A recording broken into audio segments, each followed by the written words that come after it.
Jeez, Apple, release me, come on!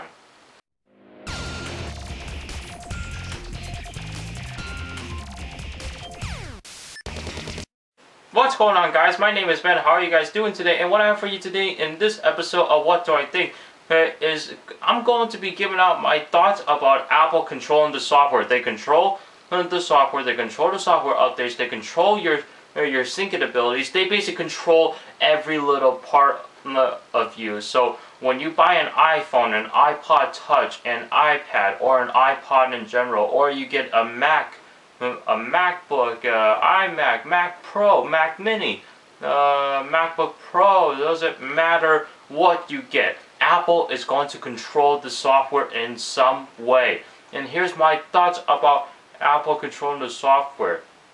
It is great sometimes, but at the same time, it feels like I'm in jail. I didn't do nothing wrong. Please let me out, please.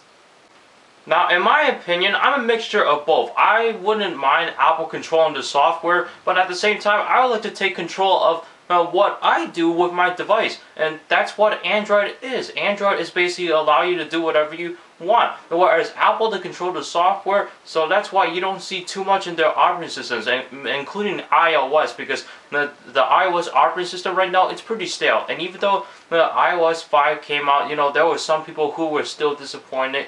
I wasn't that disappointed with iOS 5, but at the same time, I would have loved to see some customization on there.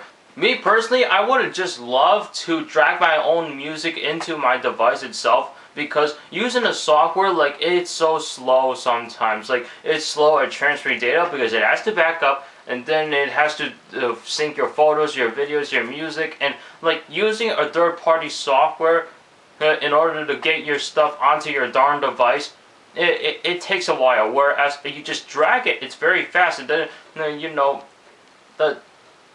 you're consuming a lot of time here, because sometimes if you're a really time management person, you need to go fast, and sometimes using a software to sync your stuff is not very time efficient.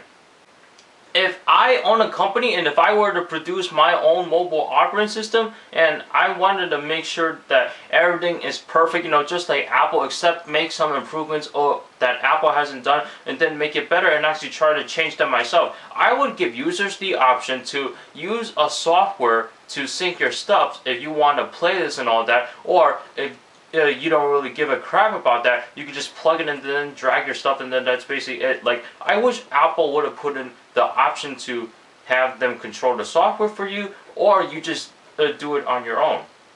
Which is why some people are going with Android versus Apple, because they don't like the way Apple works in terms of you know, having everything done for them, because they want to do things on their own. And some people, they feel like they're more educated if they do stuff on their own, which I understand. Because I would love to learn a lot more about the operating system. The thing is, I can't get into it by myself. So what are your thoughts about Apple controlling the software for you? Leave a comment below. Anyway, guys, if you guys like this video, please hit that like button down below, as well as subscribe to my YouTube channel for more videos like this. Also, follow me on Twitter, twitter.com/Ben. Guys, so we can communicate with each other. You know, let's actually socialize on Twitter. And I will see you guys in the next video. You have a good day now.